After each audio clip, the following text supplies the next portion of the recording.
ओम शांती. आजची तारीख आहे 3 ऑगस्ट 2026. आज बाबा म्हणतात, मधुर मुलांनो, तुम्ही खरे खरे राज ऋषी राजयोगी आहात. तुम्हाला राजाईकरिता पवित्र जरूर बनायचे आहे. प्रश्न आहे, कोणत्या गोष्टींवरील लक्ष तुम्हाला राजाईकरिता लायक बनवते? उत्तर, जर पूर्णपणे लक्ष अभ्यासावर केंद्रित असेल तर राजाई मिळते. बाबा जे काही सांगतात ते काळजीपूर्वक ऐकून धारण करा.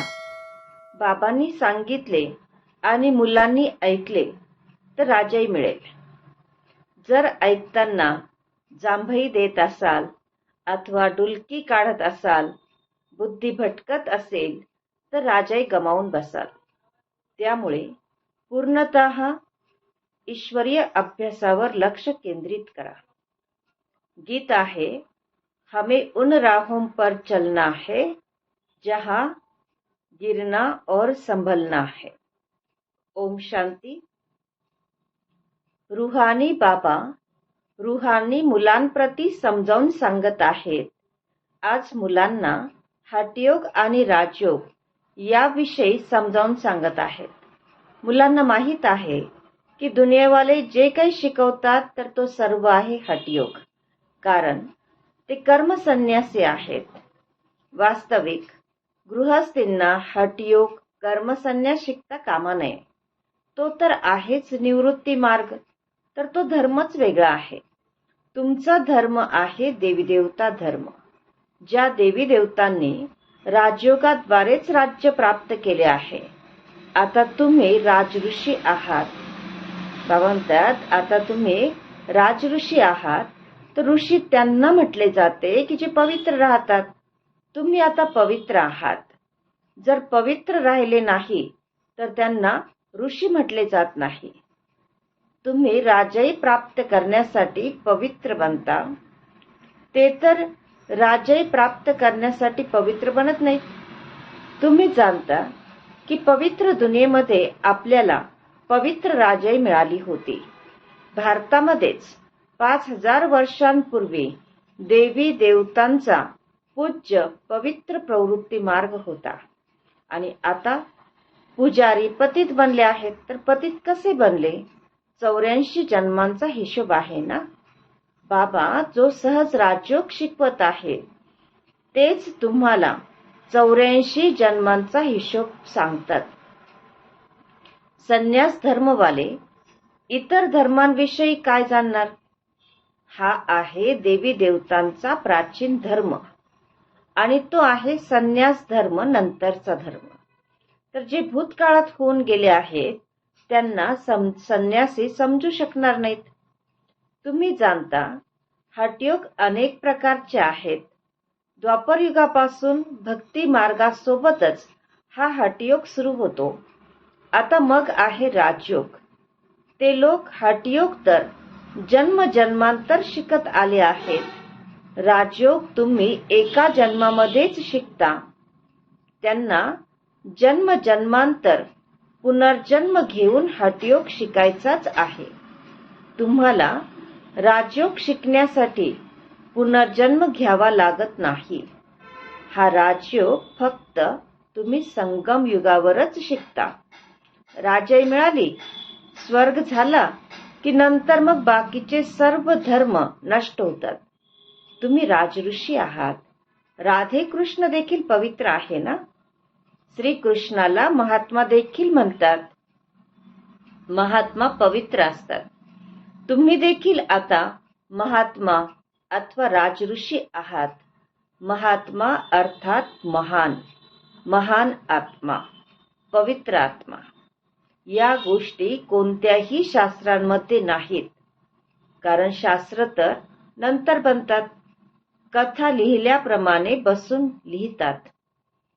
जे भूतकाळात घडून जाते त्यावरून मग खेळ बनवतात.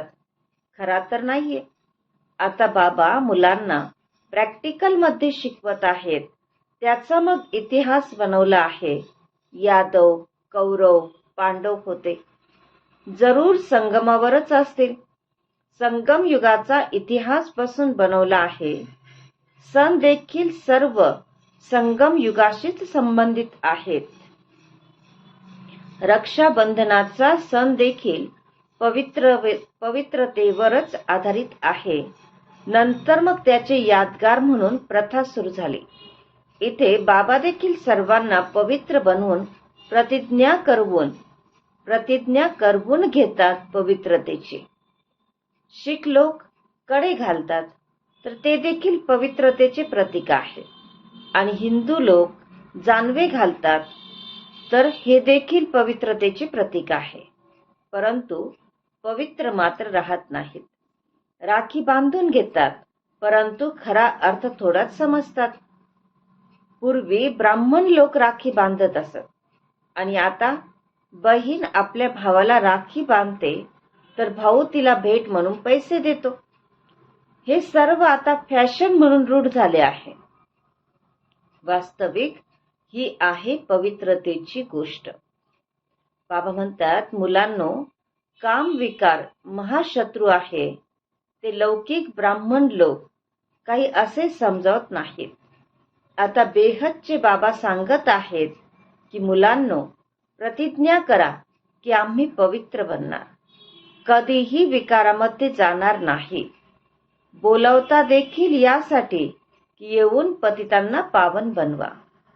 बाबांनी समजावून सांगितले आहे की भारत जेव्हा पतित बनतो, रावणाचे राज्य असते, तेव्हा धरणीकंप होऊ लागतो आणि सोन्याचे महाल वगैरे सर्व खाली काढले जातात.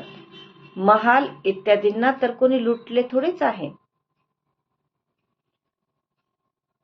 त्यांनी म्हणजे इतर धर्मियांनी फक्त मंदिरांना लुटले आहे. काही दागिने, सोने इत्यादी घेऊन गेले आहेत. दागिन्यांचा सर्वात जास्त छंद तुम्हाला आहे. बाबा म्हणतात, तुम्ही स्वर्गामध्ये येताच क्षणी दागिने घालता, राज्य करता. इतर धर्मांचे येताच क्षणी राज्य करत नाहीत. तुम्ही बेहदच्या बाबांकडून स्वर्गाचा बादशाहीचा वारसा घेता. तुम्ही बेहदच्या बाबांकडून स्वर्गाच्या बादशाहीचा वारसा घेता. तर हे बाबा समजावून सांगत आहेत की हे बाबा बसून समजावून सांगत आहे. हे काही गीता वाचून तुम्हाला ऐकवत नाहीत. गीतेमध्ये जे काही लिहिले आहे ते सर्व मी म्हटलेले नाहीये. ते तर मनुष्यांनी माझ्या महावाक्यांचे नंतर बसून धर्मशास्त्र बनवले आहे. मी जे तुम्हाला ऐकवले ते तुम्हीच ऐकले आणि मग जाऊन राजाई केली. तिथे हे ज्ञान राहत नाही. इथे तर बाबा टीचर बसून तुम्हाला शिकवण देत आहेत. बाबा तर हिंदीमध्ये समजावून सांगतात. इथे सर्व हिंदी म्हणत राहतात ना, जी त्यांची भाषा आहे.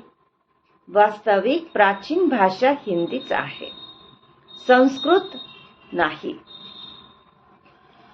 ही संस्कृत तर शंकराचार्य आल्यानंतर अस्तित्वात आली आहे. जे येतात ते आपली भाषा चालवतात. बाकी असे नाही की बाबांनी गीता संस्कृतमध्ये ऐकवली आहे, नाही. गुरु नानकांचा स्वतःचा ग्रंथ आहे. त्यांनी शीख धर्म स्थापन केला. त्यांना देखील अवतार मानतात. त्यांच्या धर्मामध्ये राजे देखील असतात. संन्याशांमध्ये काही राज्य नाहीये, कारण ते घरगृहस्थाचा त्याग करून त्यांनी संन्यास घेतलेला आहे. त्याच्यामुळे त्यामध्ये राज्य नाहीये. बाबांनी समजावून सांगितले आहे की बुद्ध, ख्रिश्चन इत्यादी अगोदर गृहस्थी आत्मे होते. आता गृहस्थी पतित आत्मा काही धर्म स्थापन करू शकत नाही. त्यांच्यामध्ये पवित्र आत्म्याने प्रवेश केला, ज्याने धर्म स्थापना केली. विविध प्रकारचे इतरही धर्म तर अनेक आहेत. येऊन आपला छोटा मठ पंथ स्थापन करतात. झाडाच्या चित्रामध्ये देखील दाखवले आहे ना.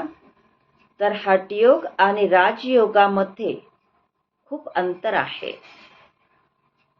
बाबा म्हणतात, तुमच्याकडे ज्या वेळेला नवीन कोणी येतात त्यांना ज्ञान समजावून सांगत असताना तुम्ही प्रश्न विचारता की गीतेचा भगवान कोण? तर असा प्रश्न कोणी विचारू शकत नाही. जिथे हा प्रश्न लिहिता तिथे त्यासोबत चित्र देखील द्या की गीतेचा भगवान परमपिता परमात्मा की श्रीकृष्ण तो पूर्ण 84 जन्म घेतो. पतितापासून पावन बनविणारे तर बाबाच आहेत. बाबा मुलांना समजावून सांगतात, मधुर मधुर मुलांनो पावन बना. आठवण आहे जेव्हा महाभारत लढाई लागली होती तेव्हा द्रौपदीने हाक मारली होती की बाबा हे दुःशासन आम्हाला विवस्त्र करत आहेत, यांच्यापासून आम्हाला वाचवा. 5000 वर्षांची गोष्ट आहे. या अबलांवर अत्याचार या विषावरूनच म्हणजे काम विकारामुळेच होतात. कितीतरी स्त्रिया देखील अशा आहेत. बाबा म्हणतात, कितीतरी स्त्रिया देखील अशा असतात की ज्या विषाशिवाय म्हणजे विकाराशिवाय राहू शकत नाही. त्यांची नावे देखील ठेवली आहेत. शूर्पणखा, पुतना, की जे विषासाठी त्रास देतात ते आहे. जे विषासाठी त्रास देतात ते आहे कंस, जरासंध, शिशुपाल. या सर्वांचा विनाश तर होणारच आहे. यावेळी आहे आसुरी रावण राज्य, नंतर मग असेल ईश्वरीय राज्य. या संपूर्ण चक्राला तर तुम्ही जाणले आहे की आपण कसे 84 जन्म घेतो.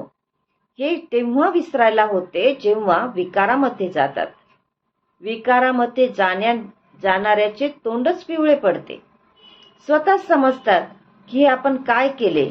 बाबा म्हणतात, मुलांनो या विषयाच्या गटारामध्ये जाऊ नका. हा तुम्हाला आदी मध्य अंत दुःख देणारा आहे. यामध्ये पडू नका. शपथ घ्या की आम्ही कधीही विकारामध्ये जाणार नाही.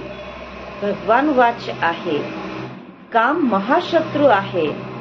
प्रत्येक चित्रामध्ये आधी तर हेच लिहा, ज्ञानसागर पतित पावन, गीता ज्ञानदाता शिव भगवान वाच.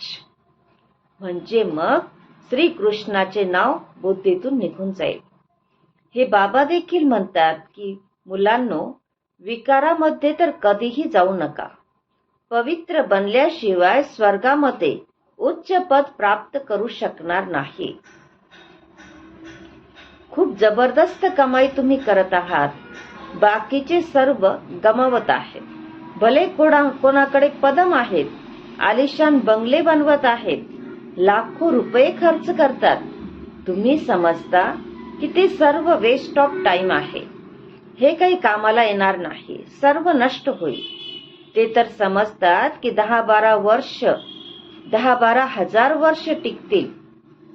बाबा म्हणतात की ते तर समजतात की जे बंगले वगैरे बांधलेत किंवा काय ते 10-12 हजार वर्ष टिकतील. तुम्ही मुले जाणतात की मृत्यू तर समोर उभा आहे, डोक्यावर आहे. थोड्या वेळातच हे भूकंप इत्यादी होऊन सर्व डळमळीत होईल. भूकंप इत्यादीमध्ये असंख्य मरतात. आता तर विनाश होणारच आहे. विनाशाचा साक्षात्कार आणि स्थापनेचा साक्षात्कार केला आहे तो मग या डोळ्यांनी पाहाल. भक्ती मार्गामध्ये किती काही करतात परंतु कोणीही वैकुंठामध्ये जाऊ शकत नाही. ज्ञानाशिवाय सद्गती होऊ शकत नाही. ही सर्व भक्ती मार्गातील खेळणी आहेत. अच्छा, मधुर मधुर खूप खूप वर्षांनंतर भेटलेल्या मुलांप्रती मातपिता बापदादांची प्रेमपूर्वक स्मृती आणि सुप्रभात. आत्मिक पित्याचा आत्मिक मुलांना नमस्ते आणि आम्हा आत्मिक मुलांचा आत्मिक मातपिता बापदादांना प्रेमपूर्वक स्मृती, सुप्रभात आणि नमस्ते. धारणेसाठी मुख्य सारांश आहे. पहिला पॉइंट, कुळाला कलंकित करणारे कोणतेही खराब काम करायचे नाही. पवित्र बनण्याची आपणच आपल्याशी शपथ घ्यायची आहे. दुसरा पॉइंट आहे, आता आपला वेळ आणि पैसा वाया घालवायचा नाही. फुलांच्या बगीच्यामध्ये जाण्यासाठी काटे म्हणजे अवगुण काढून टाकायचे आहेत. वरदान आहे, अलौकिक खेळ आणि खेळण्यांशी खेळत असतानाही सदैव शक्तिशाली बनणारे अचल अडोल भव. विश्लेषण आहे, अलौकिक जीवनामध्ये मायेची विघ्ने येणे हा देखील एक खेळ आहे. जसे शारीरिक शक्तींसाठी खेळ खेळायला लावतात, तसे अलौकिक युगामध्ये परिस्थितींना खेळणी समजून हा अलौकिक खेळ खेळा. त्यांना घाबरू नका अथवा विचलित होऊ नका.